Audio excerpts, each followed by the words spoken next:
Well, Tracy, thanks so much. And to Martin, I really want to thank you. I think it's really important to stay centered as we kind of get buffeted back and forth. And not only want to welcome everybody here, but I want to just reflect for a bit on kind of remarkable comments that Professor Shalonda Baker, the Director of Energy Justice for the Department of Energy, gave us. And just to say those words that she is in this position right now, at this time when the United States is trying to absolutely pivot back out of this path, is kind of a remarkable place to be.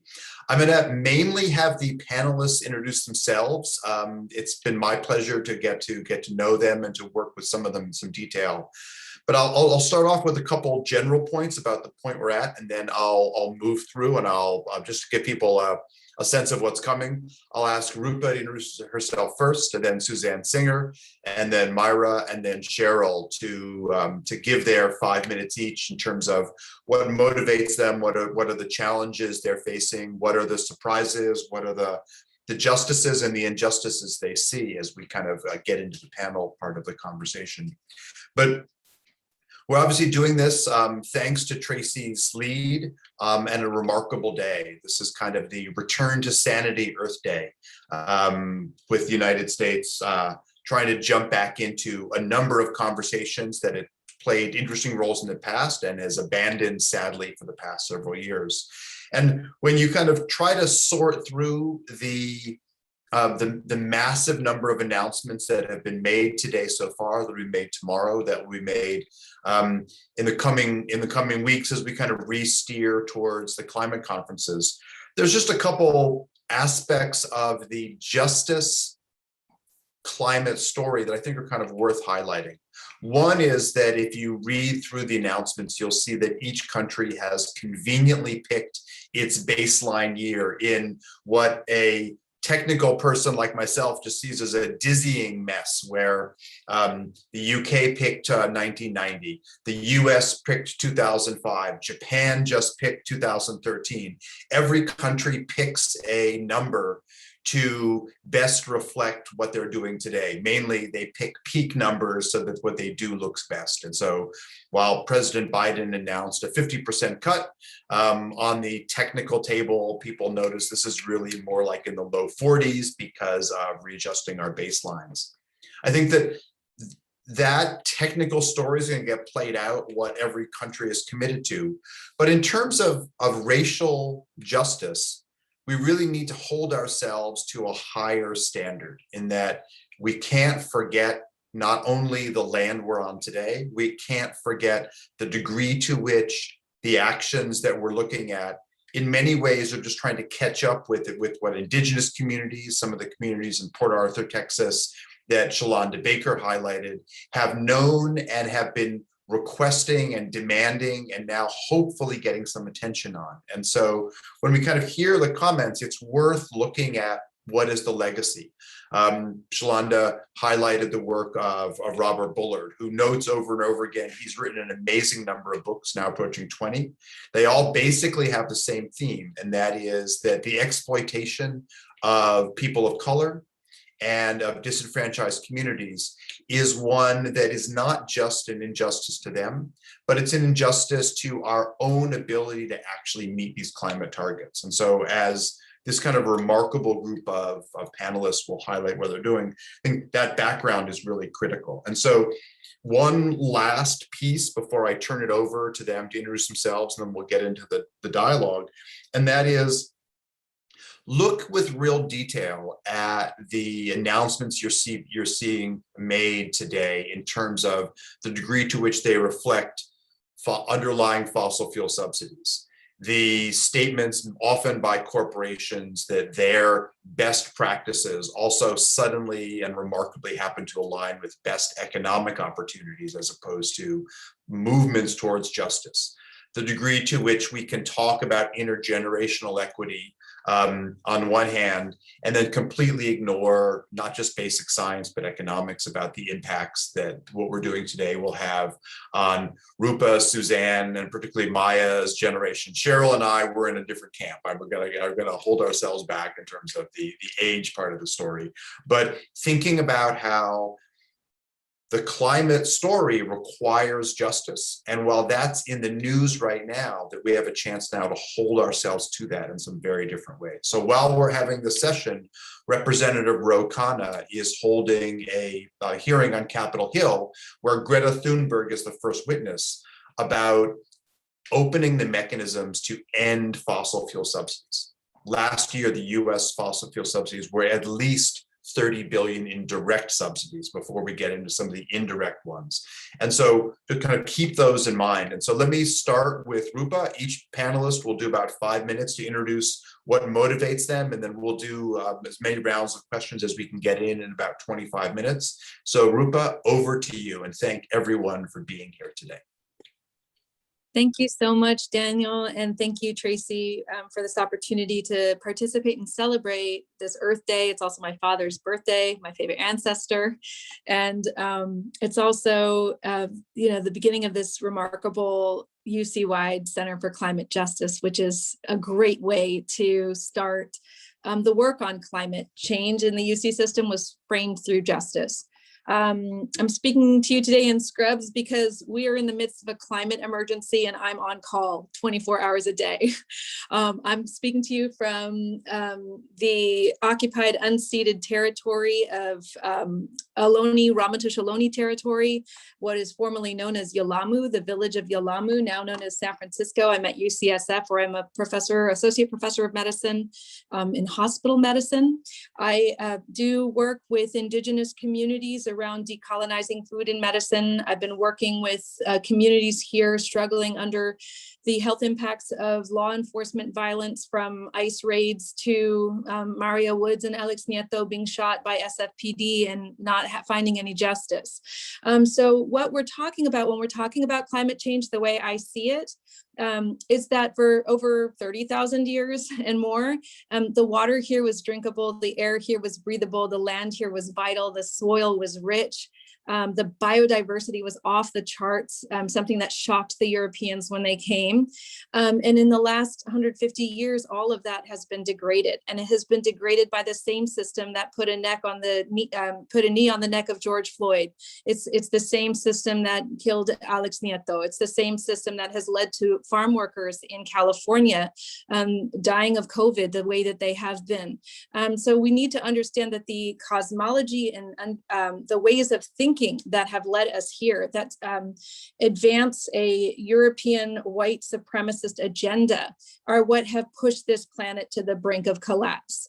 That the land that we're on has been stolen, and that process was a genocidal process, and it continues today, as we've seen with the Line 3 protests in Standing Rock, and what goes on now with the attempted cultural erasure of our Ohlone people with the West Berkeley Shell Mound.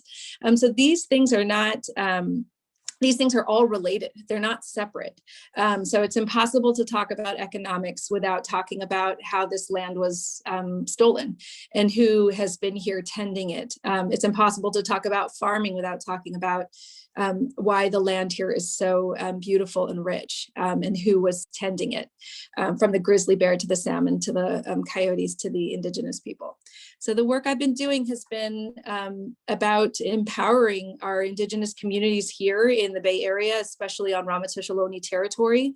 I am working with a group that is called the Deep Medicine Circle. We are an organization of farmers, healers, warriors, activists, artists, dreamers who are committed to healing the wounds of colonialism through food, medicine, story, and learning.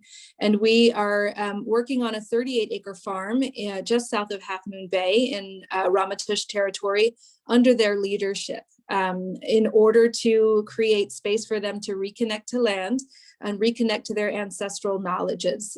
So we are going to be farming and through agroecology under indigenous leadership and liberating that food from the market economy to give to people in San Francisco who are oppressed by the same structures that are causing climate change. So it's a really exciting time to be very articulate about what the root causes of these things are. So instead of just looking at the fossil fuel industry, we have to look at the thinking that brought the fossil fuel industry and that allowed the architectures to be structured the way that they are. So I talk about this more at length in the book that I have coming out with Raj Patel called Inflamed: Deep Medicine and the Anatomy of Injustice. And I look forward to sharing that more this fall when it comes out. And I'm just so excited to get started on the ground. We had an archaeologist come work with us this last weekend on the farm and discovered evidence of a village site where we're going to be working together. So that was a tremendous experience to sit with the elders and imagine that we're at the place that has been inhabited for 10,000 years along this creek. And we're also excited to be working with Sage La Peña, who is an incredible California indigenous herbalist who walked the land with us. She's a traditional ecological knowledge keeper and taught us about the plant medicines and will be helping to oversee the restoration of the creek. So restoring the earth has to come with restoring our relationships. And what that means on this land is restoring the place of indigenous people to places of leadership and land stewardship. So I'm excited to work on getting this land rematriated to them. Thank you for having me. Rupa, thank you so much. I want to turn to Suzanne, who I'm just so pleased is on. We've gotten to start working together more recently, and it's just really been a pleasure. So Suzanne, please take it away. Awesome. Thank you. Yeah, good morning or good afternoon, wherever you are. I'm Suzanne Singer. I'm the executive director and one of the co-founders of Native Renewables. I'm a member of the Diné Nation, or some of you may know better, the Navajo Nation. And I am speaking to you from Flagstaff, Arizona, which is the traditional lands of several tribes in the southwestern US.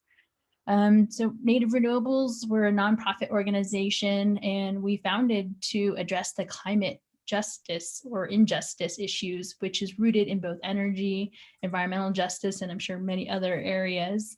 And Indigenous communities know all too well all the injustices that exist. And that includes the approximately 15,000 families on the Navajo Nation who do not have access to grid-tied electricity.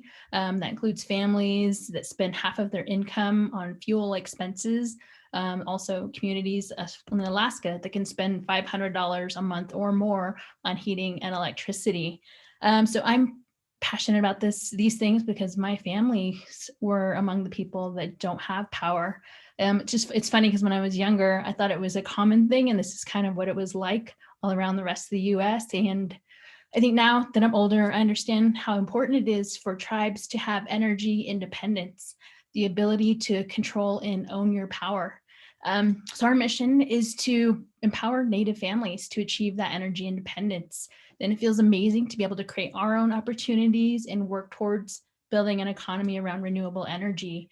Our team, we use off-grid installs to provide power to Native families. In the southwestern US, solar is the perfect technology because the resource is so plentiful. Our installed systems, our goal was to provide refrigeration for families. Within Navajo, it's a food desert. There's about 13 grocery stores within 27,000 square miles. So having access to that for food and medicine is really important. We also wanted to be able to provide critical devices like cell phones, and for education, charging laptops and tablets. But there's also an added benefit of reduced emissions. So some of these families, they use gasoline generators, and some of the systems we've installed, they haven't used their generators since we've installed the solar system. So hearing those kind of stories is really exciting. But we are also passionate about education. We want to educate the broader Native community about solar energy. Before COVID hit and we were heavily impacted, we're working within the communities that we work in. And I feel that that's pretty unique. A lot of times families have to travel hours off the reservation just to get access to some of these trainings. So now we're adapting to virtual platforms, which also has its own challenges with lack of internet access or cell phone access for some areas. But I think the other thing that's really critical to finding solutions is investing in our people, our community members, by training them to have the skills needed to install and maintain some of these systems. Our local people are incredibly valuable to our projects. They know the landscape, they know what it's like to work in infrastructure challenges. Many of them really want the opportunity to just work near home and have careers near home. And I guess the other thing I'll mention is our training. We're working on addressing transition from coal economy to clean energy, or that just transition that was mentioned earlier. Historically, both Navajo and Hopi provided electricity for metropolitan areas in Arizona, Nevada, Southern California. So, and that's kind of appalling considering we exported a lot of power, but we couldn't provide power to our own people. Hundreds of jobs were lost with the shutdown of the coal communities or coal mines and power plants. Millions of dollars of royalties and income were lost. So trying to find that transition that supports careers and also brings income in is really critical for our communities. So I think investing in economic development, especially in efforts that address climate impacts, is really important. And I think the opportunities coming up are exciting. And I'll just echo kind of the comments that were made earlier, and we need investment in the people who do the work on the ground, not both on a government level, but also on organization level like ourselves, because we work directly in the communities we care about. And so it's just been exciting to give family powers from the sun and see them turn the light on for the very first time. Thank you. Suzanne, thanks so much for the comments. And I just have to note that you and your co-founder are now sort of directly connected to the Biden administration effort in terms of the director for the Office of Native American Affairs, of Native American Energy. So it's really interesting to see the kind of the shifting landscape that Shalonda Baker highlighted. I want to turn it over to Myra to comment now as well. And in the real strong commitment that I would like to see, which we have not seen in the past climate meetings, where the youth voice was put on press row, but not brought into the kind of the rooms of power. It's really exciting to see both the youth movement, Fridays for the Future, and the ways in which Myra and her generation are now engaging in. So let me turn it over to you, and thank you so much for being here. Hi, everyone. Thank you so much for this opportunity. Amazing presentations in the past. So my name is Myra, and I'm a hub coordinator with the Sunrise Movement. So the Sunrise Movement is a national youth-led movement to stop climate change and create millions of good jobs in the process. We have hubs all over the country. We promote policy change, and we actually hold politicians accountable for their actions. All of our hubs are all volunteer and youth-led, and we believe that young people really have the power to lead a climate revolution. And we have a strong focus on social justice and a just transition to a green economy. And we really believe that the youth are the next generation that are going to fix the planet and our economy. So in terms of my work in context of just transitions, as a youth-led movement, we know that we not only need urgent climate action, but young people need the promise that there will be good paying, sustainable jobs for us when we graduate from high school and college. Our future depends on these things. And it's important to acknowledge that climate change is way more than just climate change. It is a huge social justice issue. Just transitions is one of the driving forces of the Sunrise Movement. For us, that's expressed through the Green New Deal, which I'm sure many of you have heard of. The Sunrise Movement was key in gaining nationwide attention for this initiative, and we continue to promote it day by day. We have been promoting both through the political process by campaigning for and promoting for political candidates such as AOC and Ed Markey, who support the Green New Deal, and through people-powered organizing. Most recently, we organized a nationwide rally in support of one of our main campaigns right now, which is the Good Jobs for All campaign. And part of this push for a federal jobs guarantee was to address those suffering from climate disasters. The climate is rapidly changing around us, and we need people with good guaranteed jobs to revolutionize our infrastructure and protect our cities and communities from the climate devastation. We are also leading a campaign to ask political representatives to sign the Good Jobs for All pledge to create millions of good union jobs addressing the crises of climate change, economic inequality, and systemic racism. So we try to really include people from diverse communities. So we definitely try to raise those and work in coalition with BIPOC community and provide research and labor support where necessary. and we don't subscribe to the savior complex. We do not know what is best for them. We follow the lead of organizations that actually represent the BIPOC communities and frontline communities in order to contribute without taking away ownership. We do not hijack movements and all of that. So I definitely think the key is noting that climate change is also a social justice issue, and that we are the next generation that will help push our economy to a green economy. Thank you. Myra, thanks so much. And again, I'm hoping we can sort of live up to the challenges and the actions that you're calling for there. So it's really a pleasure to also introduce Cheryl, who not only has served the city of Berkeley, but has also really launched exactly what we're talking about here. She pushed through the efforts around identifying and setting down how we need to both recognize and respond to the climate emergency we're in. So Cheryl, thank you. Turn it over to you. Thank you, Dan. Thank you, Tracy and Martin. I'm honored and humbled to be here in such phenomenal company. I'm Cheryl Davila, the founder of the Climate Emergency Mobilization Task Force, as well as the former council member in the city of Berkeley. And I held that for one term. Climate is defined as the composite or generally prevailing weather conditions of a region, but it's also defined as the general development of a situation or a situation and feelings and opinions that exist at a particular time, such as political or social climate. So on that note, I have to acknowledge my gratitude and thankfulness for the climate justice we just received in the guilty verdict for the murder of George Floyd. May he rest in peace and in power. The climate justice for our community, Black and Brown and Indigenous and people of color, felt so much of a sense of relief and hope in that moment on Tuesday. So I just wanted to acknowledge that. And then I also, in my term, I founded the Climate Emergency Mobilization Task Force, which is a Bay Area coalition of elected officials, city and county staff, non-governmental organizations, youth, environmental activists, social activists, and frontline communities addressing the inequities and causes of climate emergency. As a council member, I felt obligated to only put just items through on the council that benefited everyone and benefited the climate. Our office put forth the climate emergency declaration that the city of Berkeley passed unanimously in 2018. And a fossil-free resolution.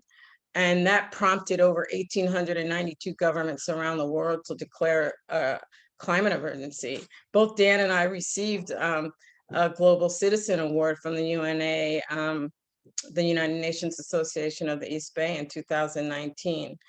And then my office also introduced climate, an item for a legislation for the Climate, Race, and Equity Department, and to an ordinance that would terminate the sale of gasoline, diesel, and natural gas passenger vehicles throughout the city of Berkeley by 2025.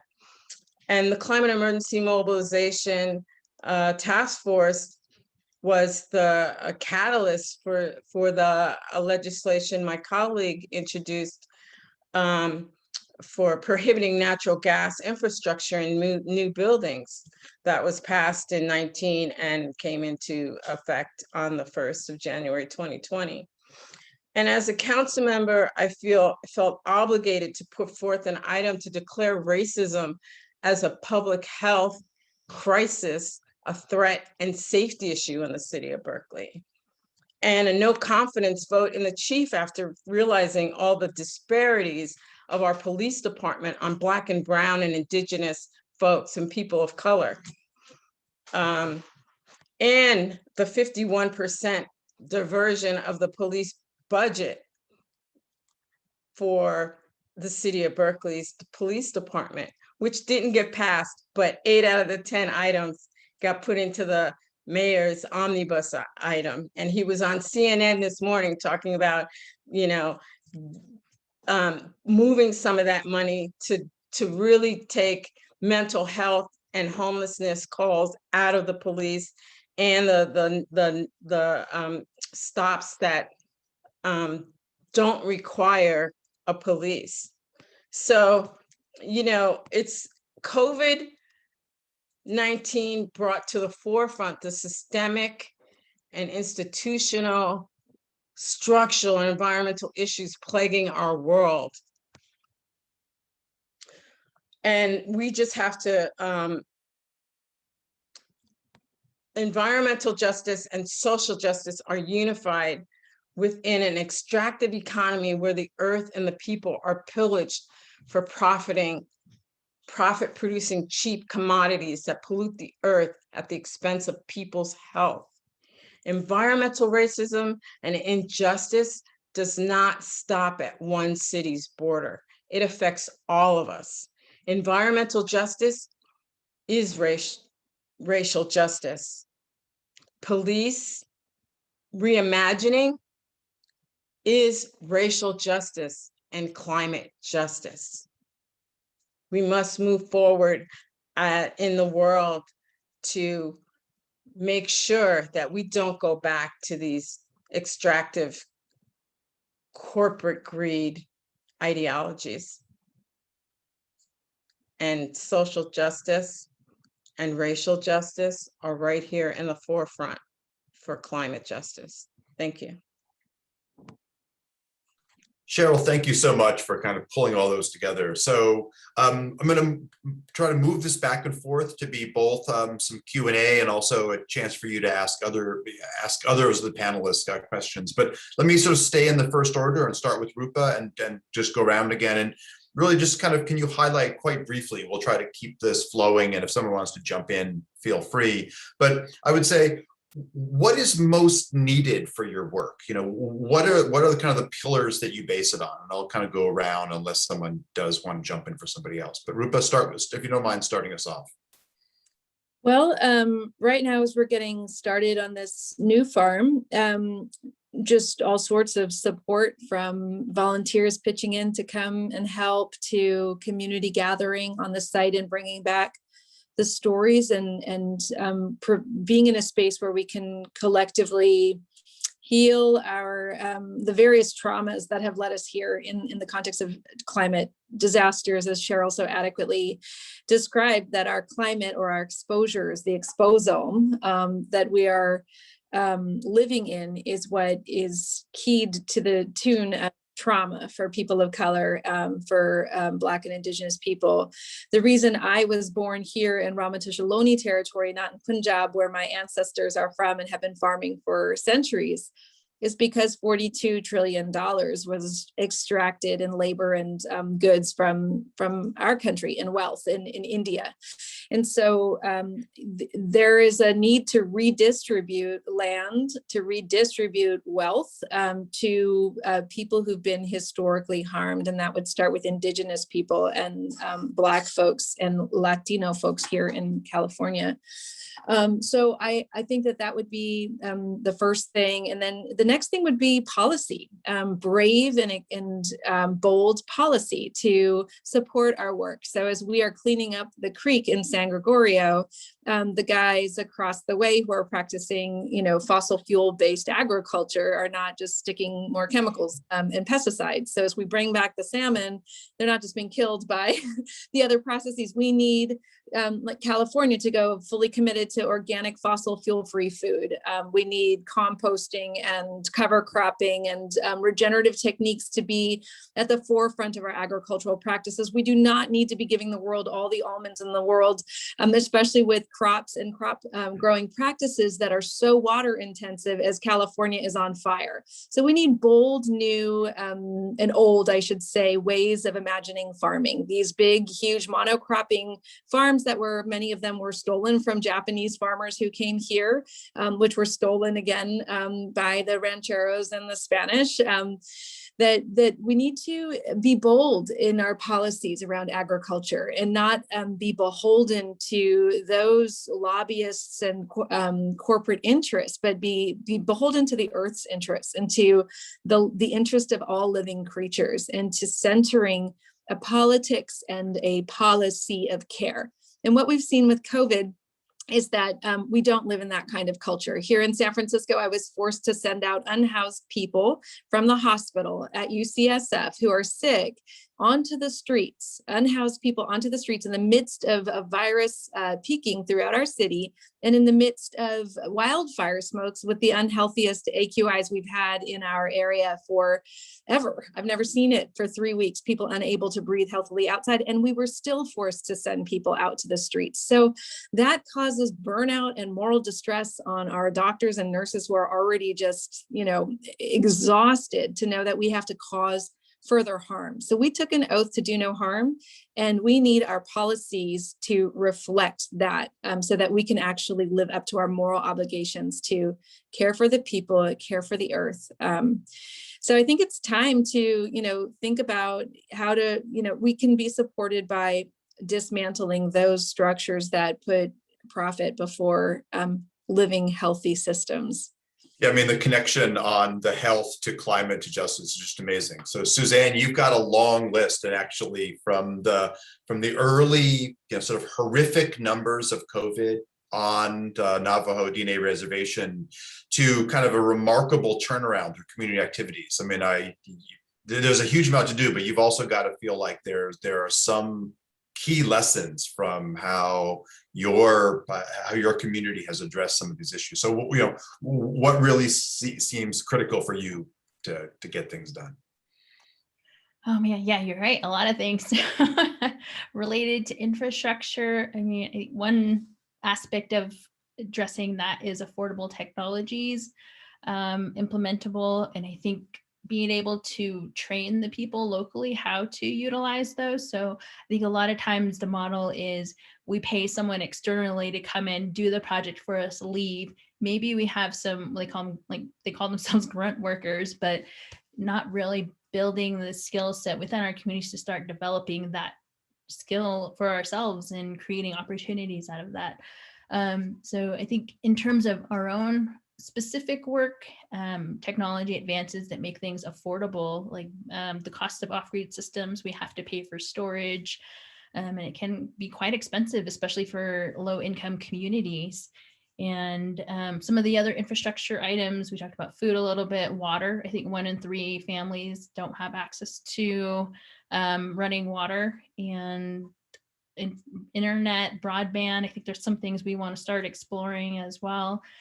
For education and really addressing some of those, I'll call them basic human rights, basic needs for families. I think we also could use additional support, and this is not something we've started doing heavily, but started thinking about, is working within the, outside of our nation for those who are okay working outside. What are the opportunities for them, and how do we create opportunities? We had a workforce training in 2019, end of 2019. And one thing we started to do with that, and I think it's important to keep doing, is like really basic resume writing skills, things that help people apply and just to get an interview and get in the door. So having those kind of, I'll say, professional or job skills is also really important. And I don't want to talk too long because there's a lot of other things, but I mentioned investment, and I heard a presentation a few weeks ago, but organization, Donors of Color Network, did a study on top philanthropic organizations, and I think the amount they all collectively give is like $1 billion or more, and only 1.3% of their climate dollars were going to BIPOC communities, and that are actually doing a lot of and addressing a lot of the issues of climate change and can be most heavily impacted by climate change. So I think a lot of it is tied to building our own capacity, tied to investing in some of these efforts. And yeah, I'll stop there. There's a lot of other things. No, that's a critical list. And I mean, you're highlighting the huge disparity for BIPOC communities. In terms of just the gender imbalance, it looks like it's more than 20 to 1 dollars given to male-led organizations versus female-led or female-empowered organizations. And so that kind of, it's systemic. So Myra, let me turn it to you. And again, highlighting your work with the Sunrise Movement is a great way to kind of think through what are the things that feel most most critical, most impactful for what you guys are doing? Yeah, so the most important thing that I would say that I would need in order to do my work is the supportive, loving community, which I actually find through the Sunrise Movement, with people who are just as angered about these issues that I am, who are fighting for the same things and bringing us all together, where we inspire and motivate each other and we bounce ideas off of each other. But we also have to be really careful of getting overwhelmed and burnt out, because I see that a lot in climate and social justice activism is people just get so overwhelmed by these issues, and even a win can feel really small sometimes. And we have to also make sure that we have time for that self-care, for being able to stay sane, for taking time to clear our minds and stay energized. And we have to realize that Sunrise Movement is all youth-led. Most of us are under the age of 30, which means that we are still in school. We have to balance our lives fighting for this crucial issue, but also being able to not burn out and completely lose ourselves. And it's also building coalitions is so important. You can't do all this work by yourself. It's not possible to do so. So building connections too, connecting yourself with people who can actually officiate this change. For example, I led a corporate research project with the Sunrise Movement that couldn't really get anywhere official, but we brought in Scott Wiener, and Scott Wiener has introduced the Climate Corporate Accountability Act, also known as SB 260, and he can help us officiate that change. We're building connections, we're getting people engaged, we're making sure that everyone gets angered. We want people to be angry. When you're angry, you fight, and when you're angry, you're motivated to make change. But it's also really important to make sure that you don't overdo it, and small wins are still wins. Small little things that might seem small, you're one step closer. All these little steps eventually make really, really big change. So I think that's definitely what I need in order to do my work, is that supportive, loving, coalition building community. That's an amazing balance to see. And congratulations on those wins. So Cheryl, let me turn it to you, and then I'm going to come back to everyone. We've only got about 5 or 6 minutes. So just to tee people up, I'll be asking kind of what's been the biggest surprise in the announcements we've seen over the past couple of days in terms of climate justice. But Cheryl, on the first one, so what really is needed for your work before I go to that kind of lightning final round? For me, I feel when I was on council and still in my work now, equity is important, and we're not dealing with the inequities that got us to this place in the first place, right? The disparities in capitalism, racism, and the isms that impact our environment and health. So now is the time to keep it in the ground, move away from fossil fuels, regenerate our economies to be sustainable without exploitation and harm, that will provide new jobs and training and regenerate our soils, literally and otherwise, bring humanity back into the equation so that,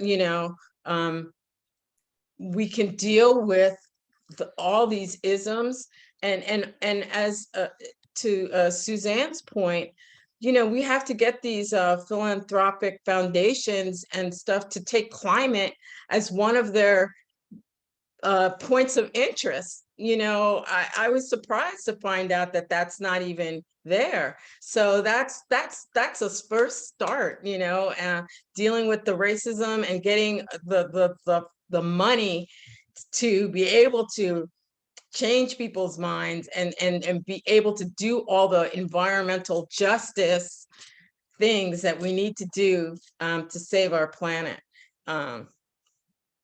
Thank you. Fantastic. So Cheryl, I'm going to reverse the order to start with you for the last question, just to keep it going. In terms of things that you're specifically looking for in terms of climate and racial justice, as we kind of watch what's going on Earth today, what are you both advocating or hoping for really comes out of this moment we're in right now? I mean, the short term, but what's going on Earth Day and what will follow. Well, with the climate emergency mobilization, we're about to launch our second virtual summit series. We had our first one last year, and that was the virtual summit series. This time will be United Action for an Environmentally Just and Regenerative Future. And we're going to start it out with fossil fuel Bay Area, building decarbonization, clean and just transportation, ecological protection, community development, just transition, and Green New Deal is the one that I'm championing.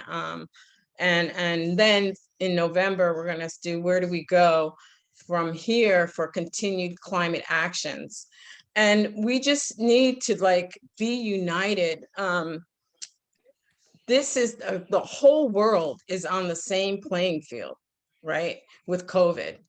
We need to take advantage of that opportunity and become one world, one, and to have a just COVID recovery that we can all come together to find solutions.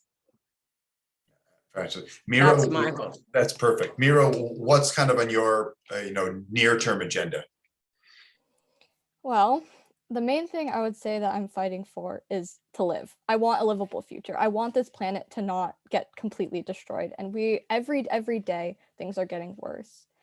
You can see it right in front of our eyes. You know, when I was in 8th grade, I started seeing the wildfires, and I remember having to wear a mask outside before COVID was a thing. And I looked around, everyone looked crazy. And I thought that they were going crazy and overreacting. And then I looked on my sky and I saw an alienated planet, and it was all orange and red, and the sky was burning, and it looked like the sky was bleeding. My generation faces a catastrophic future, and that's just the simple terms of it. This is both about climate change and the more fires, the more droughts leading to food shortages, unbreathable air, health risks, hurricanes, floods, everything in between and more. But we also face an economy that hasn't been really supporting young people. I've had countless conversations with adults who say, you're too young, you can't do this. Like, why are you even trying? I get I might be in high school, but that doesn't mean that my voice is any less important than anyone else's. I definitely feel that when I graduate high school, I need a livable wage. I have to be able to pay my bills without drowning in debt. I need access to healthcare. All of these issues are connected, and my generation faces the greatest impacts. We didn't create this problem, yet we're the ones who have to deal with it. Once all these awful companies and corporations who are contributing to the climate crisis, when all of those start, like the people who created them pass away, we're still left with this. We're still left with the destroyed future that they left in our hands, and that no one seems to really be caring. So we need to fight for this livable future. We need to start fighting for that before it's really too late. The clock is ticking for us, and we only have 9 years left. That means we really need to act now. Thank you. Suzanne, I don't, sort of following that's pretty tough, but let me turn it to you because that was very eloquently put. So, but Yeah, so I think for us specifically, our near-term goals are to get projects funded, grow our team so we can create careers for those people that we're training. I think my hopes for what comes out of all of the efforts and proposals from the federal level is that, and maybe also from a company level, is that input is obviously requested from the communities that are impacted. And I think consensus is a word that's been used a lot. And so not just informing, but getting consent from the community for projects. I think it'll be interesting to see what the actual dollars and money are coming down the pipeline. I think there's goals, but I haven't yet to see some metrics and numbers attached to some of those. I think that'll be interesting. And I think the other thing that I'll conveying was really important on tribal nations is having a plan for large scale projects, thinking about the life cycle, the decommission plan, so that the tribes aren't stuck with energy projects and efforts that they have no funds or pathways to be able to remedy any of the environmental issues that they've caused. Thanks. yeah, I mean, I like the so the nuts and bolts, the grounded aspect of, okay, let's now see projects in the ground. So I'm going to thank all our panelists now before I go to Rupa. I know we have to keep on schedule, but I'm really looking forward to going back and listening through. And I've posted a link to one of these perspectives on how California can link these two in the chat. So for those who want to take a look, but Rupa, let me give you the last comments, but I want to just thank all our panelists now because I know we'll be shuttling off quickly after your comments. Yeah, thank you, everybody. I'm so inspired by all of your work, and I look forward to uplifting and supporting in any way that I can. You're all doing beautiful work, so thank you. What I've been sort of surprised by in the latest announcements about climate change is the money being spent by, let's say, the Biden administration and the timeline, even here in California, like, oh, 2035, like we have that time. So when this pager goes off and it's dialing 911, come to the ICU or come to this patient's bedside because they're having an emergency. I don't walk, I run. We're not running. We need to be running right now. If you look at the $3 trillion that evaporated from the COVID relief while we were still here in the hospital with not enough PPE, nurses were wearing trash bags, like where did that money go? We evaporated $3 trillion to treat COVID, and we still are the nation with the highest rates of infection and the highest rates of death. So where did that money go? So my surprise is the lack of commitment and the reformist attitude of the Democrats and the Republicans. I think both of them are corporate entities that need to be thrown out, and we need to advance a radical earth agenda as a political movement led by Indigenous grandmothers. So that's one thing that happened in the United States when we came here and Ben Franklin met with the Haudenosaunee people and learned about the governance structures. He took a lot of those pieces to make the foundations of our democracy. The one part he left out was the role of the headswomen in determining when we went to war, when the nations would go to war. Well, in this culture, the amount of money that is spent on the military and on policing, which is to uphold systems of white supremacy in this nation and abroad, because the US loves to kill Black and brown people, whether it's here or there, it's happening all over the world. And it's to maintain that dominance. So when we are surrounded by wildfires in California last summer, the Bay Area was completely surrounded on 3 sides and we can't breathe. We don't need guns. We need water. We need safety. We need healthcare facilities. We need structures to keep people safe. That's what we need. And I don't see anyone acting on that level right now. And that is what I feel is absolutely critical and urgent, because the climate crisis is a health crisis. It's a health crisis for everybody and every being. It's a health crisis for the water. It's a health crisis for our soils. It's a health crisis. And so I don't see people responding like code blue when we're actually in a code blue.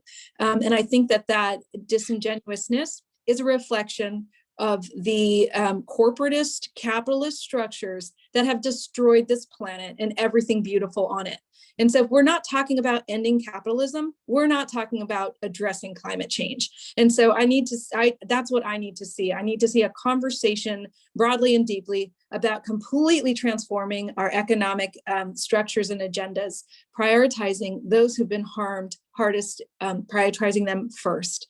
And so my strategy, I want to see the land being given back to Indigenous people. I want to see settlers learning how to be in good relationship. I want to see Black and brown people uplifted. And I want to see white folks, people of European ancestry entering places with humility and with learning and with joy to be part of the great human family, not above or beyond any other living thing. So that's what I'm working for. And I don't see it happening. So I will keep working. Well, thank you all for keeping working, and thank you all for being here, and also for all the other events you're doing. I know that in an hour and in a little bit, I'll be watching Suzanne on a DNA panel for Earth Day. So I just want to thank everyone. Let me turn it back over to Tracy, and I'm just so pleased that we get to be part of the launch of your center. So thank you so much.